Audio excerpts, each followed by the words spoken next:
Hello and welcome to Barriers to Distance and Digital Learning by Christina Peters.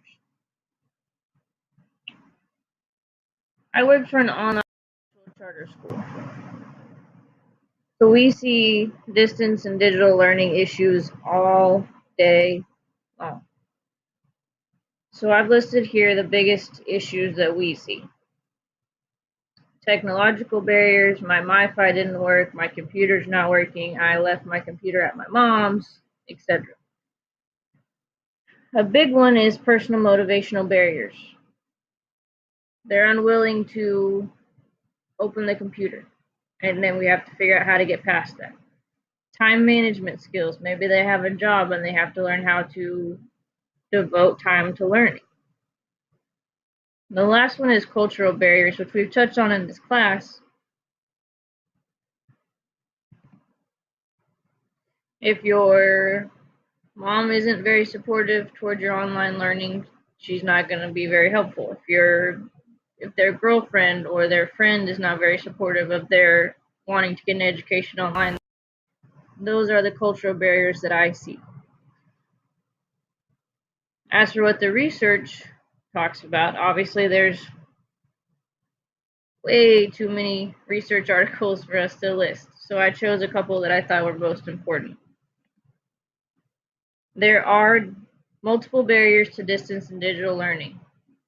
So I found 4 articles, 2017, 2014, 2003, and 2018, that all talked about what are the issues, what are we doing about it. One of my favorite quotes came from Arinto's 2018 study of issues and challenges in distance learning in the Philippines. She talks about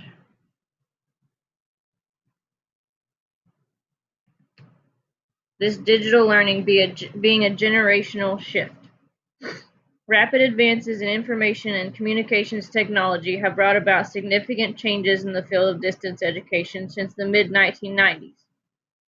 They are encapsulated in this shift by many DE institutions, from print-based to online delivery using virtual learning environments and various ways.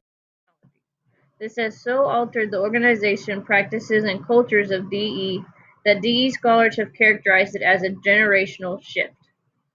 Now, this is not something that I think about because I grew up in this world. I'm immersed in it. I'm immersed in my phone and learning online and pulling up Khan Academy while I'm teaching.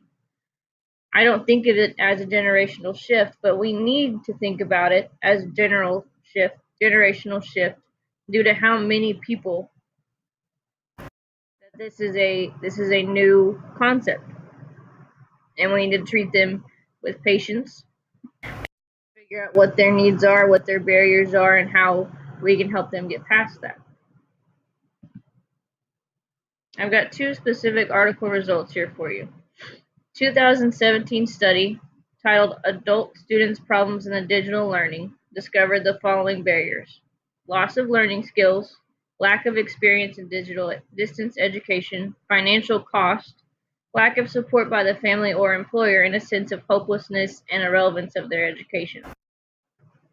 2014 video, he also did a study from the students' perspective, and they found these were higher education educators. They had difficulty engaging. They had a hard time devoting time to it, and when other students did not join discussions, it made it seem pointless. Now, these are from a student's perspective. So, as an educator, I have to look at all of these and try and see how I can help them go past these. The biggest ones to me are the lack of support and the sense of hopelessness and irrelevance. Those are the 2 most often seen barriers in what I do. What I noticed from the reading is that there's 2 variation of barriers that these researchers focused on. And the first one, what I'm going to call student-caused barriers. And the second, or educator-caused barriers, because we have to understand that this is not just a student issue. We're all working through this together. We're all combating the barriers, but we're also all creating barriers. Student-created barriers: lack of motivation, lack of technology, lack of engagement, lack of experience with this variation of learning, lack of communication with the instructor, and lack of cultural-based support toward their education.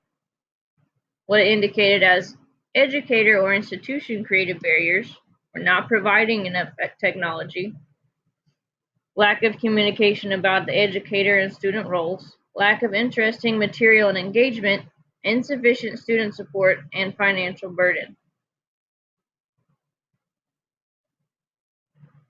Part of this assignment was also what is not known about barriers to distance and digital learning.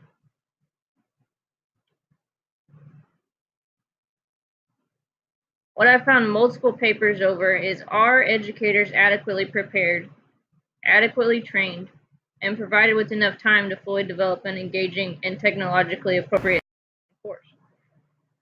The higher educators especially bucked this system the most. And part of their claim was they're already teaching, they're already having to do research, and on top of all this, you're having them train to do online teaching. That was a huge constraint for them, but I don't know if we are preparing them in 2018 for what they're about to do. Second one is, will we ever be able to provide each student with the technology necessary to participate in distance or digital learning? It costs a lot. Even with Cox helping, even with these lower income internet options for our students, I don't know if we will ever be able to fully provide this. Third, what is the best way to increase personal motivation and also combat negative cultural barriers? This is so specific for the area you're in and the family you're in and the culture that you're dealing with. I don't know that we have the research to talk about every single involving motivation and cultural barriers. Fourth, can we create online learning platforms that are 100% accessible from mobile devices? We have a lot of our curriculums that just won't work on phones. They won't work on iPads. Well, that's a huge barrier to my kids who don't have a computer. 5, how do we breach generational cultural barriers to online learning? Again, 3 and 5 are pretty close, but as far as research saying here's the things that we need to do to breach them, it's vague. It doesn't cover every culture that we've seen.